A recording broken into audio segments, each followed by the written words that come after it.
don't forget to like and subscribe. Hello there. All right, I just finished the movie RRR. I gotta say, I actually enjoyed the movie. I just feel, I gotta just say, one thing that irritated me in the beginning, it just felt like it took a little long to get to that point. It was like an hour and 40 minutes, and I was like, you know what, that bit could have been 45 minutes long, maybe 30. It just seemed to kind of drag on the first act, just because it was entertaining, it was interesting. Oh, and something else that bothered me, they kept showing the trailer, or the credits, or not the credits, the title over and over and over again. It was RRR. And then the R would turn into the story. And then it was RRR. And then the R would turn into the fire. And then it would RRR. Then it would turn into the water. And it was RRR. Just letting you know it's the title. And it's like, is the movie starting now? And this was like 30 minutes in when it finally got to the actual title. And I'm like, was the other stuff necessary? Why do they keep doing that? And it kept just showing that one guy's the fire, one guy's the water. Here's the... Well, I don't know why they said the story, because there's technically two stories going on.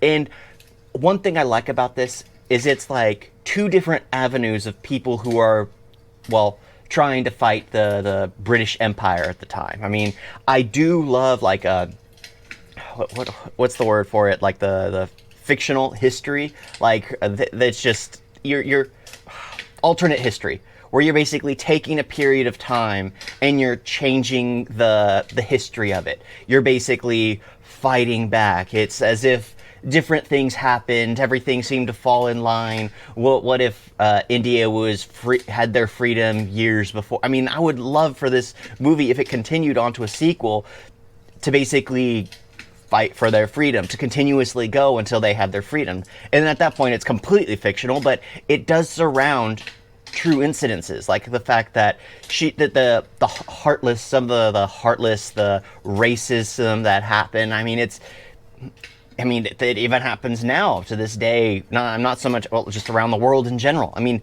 it is fascinating to watch a movie of that time and just saying the heartlessness. Because this is the thing, I did like how they introduced one white person at least who seemed to be genuine, and it's just like, oh, okay. Because it's easy for people to focus on the negatives of things. Yes, there were a lot of heartless white people at the time. There were a lot of racism, but there were probably a few, probably more than a few who actually genuinely cared. The problem is it's easier to focus on the ones who don't, because the ones who don't are going to be the ones who are being abusive, are the ones who are being vulgar, are being the ones who are... So I enjoyed this movie. It was disturbing seeing how the British acted in the film. It's just like, ugh, it's so uncomfortable. It was humorous, the fact that they had a dance-off. I mean, it was just like, in my mind, I'm just like, it seems like India has far more culture and far more arts, if you just look at India, than Britain, because Britain just seems to be all exactly the same. I mean, even food in and of itself is an art form. And if you have ever had a British cuisine, you know what I mean. So, didn't mean to rhyme there. So I found it enjoyable, because it's just like, in my mind, the fact that that was a mindset. The fact that they thought themselves as more cultural, more artistic. And I'm like, have you looked around? Have you seen the colors, the beauty, the artistry of everything? So I enjoyed the film. It just felt like it took too long to get to its point. And I did enjoy how it was basically when they finally got to the end of the beginning, the first hour and 20 minutes into it, when they finally showed the other characters the story of him.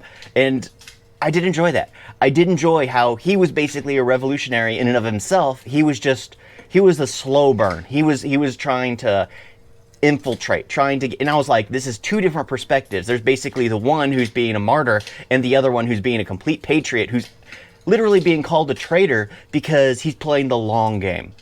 And I did really enjoy that. I enjoy those types of stories, because like, what is it, the Patriot, the movie The Patriot with Benjamin Martin, completely fictitious, but it's so enjoyable to watch and see that kind of mindset.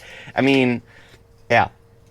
I'm all for it. I kind of hope that they go into a fictional history if they continue the series, because let's face it, it's already fictional history. It's an action movie.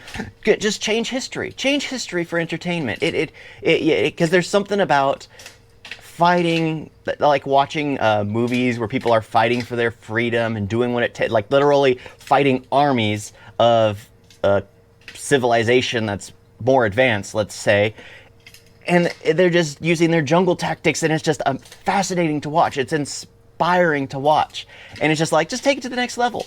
Just take it to the next level. We already know it's fake. Just take it to the next level so we can be entertained. We can just feel that sense of accomplishment, that sense of the what is it? The whole stage, the whole conversation of the Ewoks in Star Wars, where it's just these.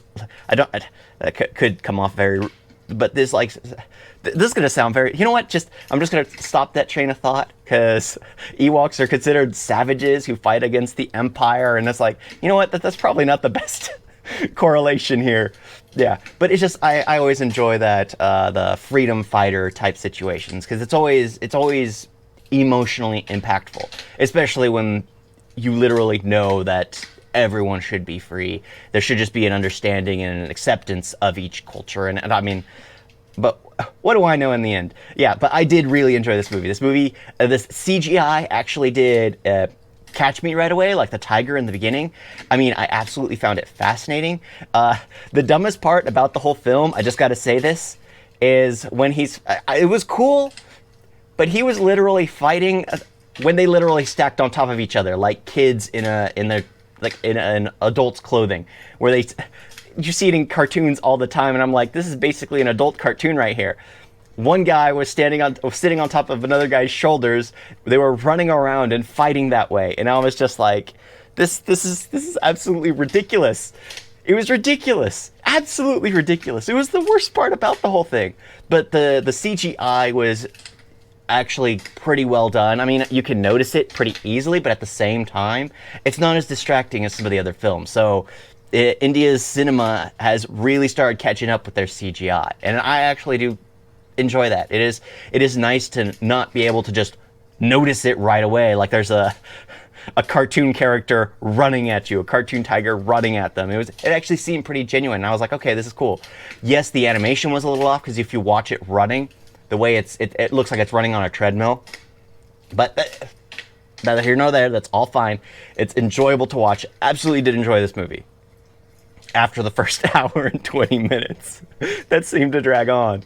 Because they were just trying to show the brotherly aspect. I get that. So, I've rambled on too long. Thank you all for watching. Thank you all subscribers. Thank you, everyone who comments down below.